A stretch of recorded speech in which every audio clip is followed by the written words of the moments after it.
Good morning student. मी प्राध्यापिका doctor आरती खडतकर, कला महाविद्यालय बुलढाणा. आज आपण BA भाग 2च्या थर्ड सेमिस्टरचा म्हणजे स्थूल अर्थशास्त्राची ओळख, इंट्रोडक्शन टू मॅक्रो इकॉनॉमिक्स या घटकाचा अभ्यास करणार आहोत. स्थूल अर्थशास्त्र म्हणजे काय किंवा स्थूल अर्थशास्त्राचे महत्त्व काय, त्याच्या मर्यादा काय याचा अभ्यास आज आपण करणार आहोत. Macro economics, definitions, importance and limitations. आता अर्थशास्त्रामध्ये आर्थिक नियमांचे विश्लेषण करण्याच्या दोन प्रमुख पद्धती आहेत. एक म्हणजे सूक्ष्म विश्लेषण आणि दुसरं म्हणजे स्थूल विश्लेषण. या पद्धतीवरून अर्थशास्त्राचे स्थूल अर्थशास्त्र आणि सूक्ष्म अर्थशास्त्र असे दोन घटक पडतात. तर 1933मध्ये प्राध्यापक रॅग्नर फ्रिश यांनी केलेला या शब्दाचा वापर रॅग्नर फ्रिश यांनी केलेला आहे. त्यांच्यामध्ये सूक्ष्म अर्थशास्त्रात अर्थव्यवस्थेचा विशिष्ट घटकांचाच अभ्यास केला जातो, तर स्थूल अर्थशास्त्रामध्ये संपूर्ण घटकांचा समूह रचनेचा अभ्यास केला जातो.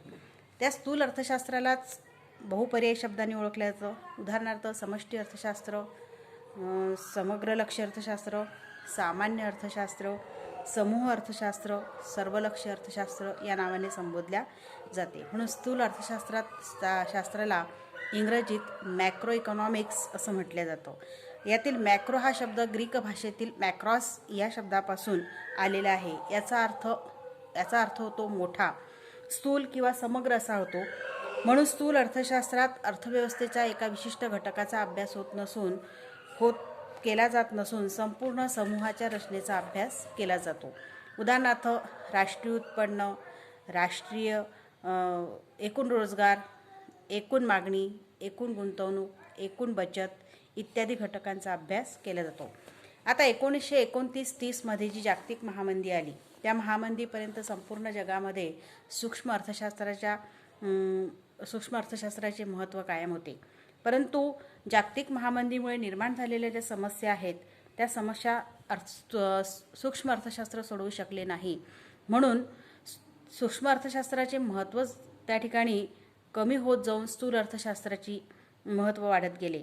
म्हणून लॉर्ड केन्स यांनी general theory of employment, interest and money या ग्रंथात त्यांनी हा आमूलाग्र आर्थिक बदल घडवून आणलेला आपल्याला दिसून येतो. म्हणून आता आपण या ठिकाणी स्थूल अर्थशास्त्राची व्याख्या बघणार आहोत. मी प्रत्येक व्याख्या सांगते, ते प्रत्येक व्याख्या इन्व्हर्टेड कॉमामध्ये तुमच्या रजिस्टरमध्ये नोट डाऊन करत चला. पहिली व्याख्या आहे प्राध्यापक के बोल्डिंगच्या मते. स्थूल अर्थशास्त्र ही अर्थशास्त्राची अशी शाखा होय की ज्यामध्ये विशिष्ट घटकांचा अभ्यास होत नसून त्या घटकाच्या समूहाच्या किंवा सरासरीचा अभ्यास होत असतो. तसेच त्या समूहाची व्याख्या करून त्यातील परस्पर संबंध तपासले जातात. या ठिकाणी ही व्याख्या संपते. दुसरी व्याख्या आहे की प्राध्यापक जे.एल. हॅन्सनच्या मते अर्थशास्त्राच्या ज्या शाखेत एकूण रोजगार, एकूण बचत, एकूण गुंतवणूक, एकूण राष्ट्रीय उत्पन्न यासारख्या मोठ्या समूहाचा व त्यांच्यातील परस्पर संबंधाचा अभ्यास करण्यात येतो, त्या शाखेला स्थूल अर्थशास्त्र असं म्हटलं जातं.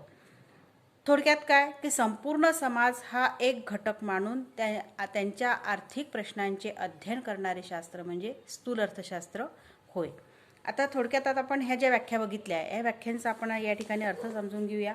प्राध्यापक बोल्डिंग काय म्हणतात की स्थूल अर्थशास्त्र ही अर्थशास्त्राची अशी शाखा होय की ज्यामध्ये विशिष्ट घटकांचा अभ्यास होत नसून त्या घटकांच्या समूहांचा व सरासरींचा अभ्यास केला जातो. म्हणजे एका घटकांचा अभ्यास न करता संपूर्ण समूह रचनेचा, संपूर्ण किंमत पातळीचा. जसं उदाहरणार्थ अर्थव्यवस्थेमध्ये तीन क्षेत्र आहे: प्राथमिक क्षेत्र, द्वितीय क्षेत्र आणि तृतीय क्षेत्र. प्राथमिक क्षेत्र म्हणजे कृषी, द्वितीय क्षेत्र म्हणजे उद्योग आणि व्यवसाय, तृतीय क्षेत्र म्हणजे सेवा क्षेत्र.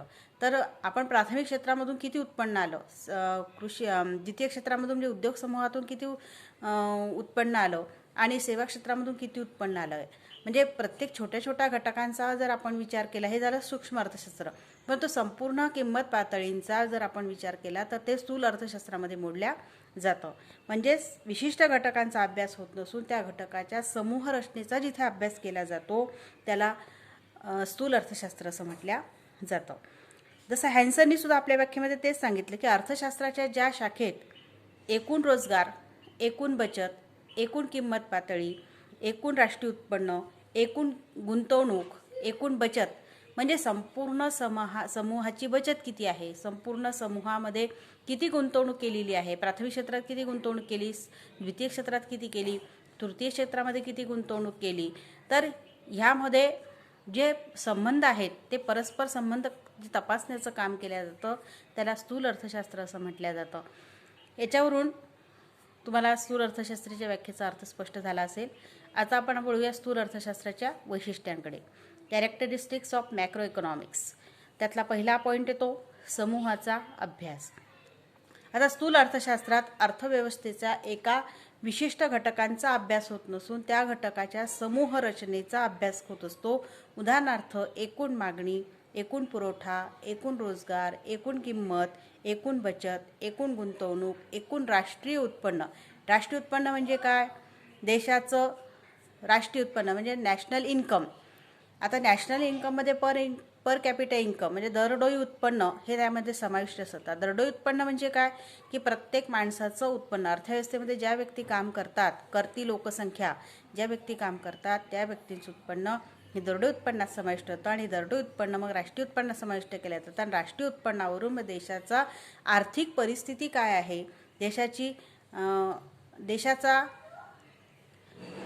देशाची जी रोजगाराची भूमिका काय आहे, बचतीची भूमिका काय आहे, गुंतवणुकीची भूमिका काय आहे, यावरून देशाचा आर्थिक घटक आपल्याला लक्षात येतो. म्हणून समूहाचा अभ्यास हा सुद्धा महत्त्वाचा आहे. नंतर उत्पन्न व रोजगाराचे विश्लेषण. राष्ट्रीय उत्पन्नाची पातळी राष्ट्रीय उत्पन्नाची पातळी व राष्ट्रीय उत्पन्न कशी ठरते, यामध्ये बदल घडवून आणणारे घटक कोणते, हा स्थूल अर्थशास्त्राचा मुख्य अभ्यास विषय आहे. म्हणून उत्पन्न आणि रोजगाराचे विश्लेषण करण्यासाठी स्थूल अर्थशास्त्र हे उपयुक्त ठरतं. नंतर आर्थिक समस्यांचे अध्ययन. आता आर्थिक समस्यांच्या अध्ययनामध्ये अर्थव्यवस्थेतील दारिद्र्य, बेरोजगारी, भाववाढ, आर्थिक विषमता, कर्जबाजारीपणा, वित्तीय तूट, वाढती लोकसंख्या, पर्यावरण, प्रदूषण, नंतर आंतरराष्ट्रीय व्यापारातील तुटी, हे जे सगळे आर्थिक प्रश्न आहेत, ह्या आर्थिक समस्यांचं ज्ञान हे स्थूल अर्थशास्त्रावरून होतं. आता ज्याप्रमाणे आपल्याला 5 विषय आहेत, इंग्रजी आहे, मराठी आहे, इतिहास आहे, राज्यशास्त्र आहे, होम इकॉनॉमिक्स आहे किंवा जे आपले विषय आहेत. आता आपण असं विचार करतो तुमचा रिझल्ट किती लागला, मग किती लागला म्हणजे स्थूल. आणि जर आपण विचारलं की तुम्हाला तुमचा इकॉनॉमिक्सचा रिझल्ट किती आहे, तुमचं मराठीमध्ये किती मार्क्स मिळाले, इंग्रजीत किती मार्क्स मिळाले, म्हणजे छोट्या छोट्या घटकांना एकत्र करून जो समूह तयार केला जातो त्याचा अभ्यास करणे म्हणजे स्थूल अर्थ होय. पण ह्या आर्थिक घटकांच्या बाबतीत जेव्हा विचार केला जातो तेव्हा त्याला स्थूल अर्थशास्त्र असं म्हटलं जातं.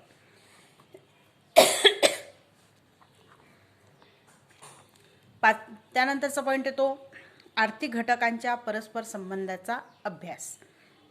अर्थव्यवस्थेतील विविध घटक एकमेकांवरून अवलंबून असतात.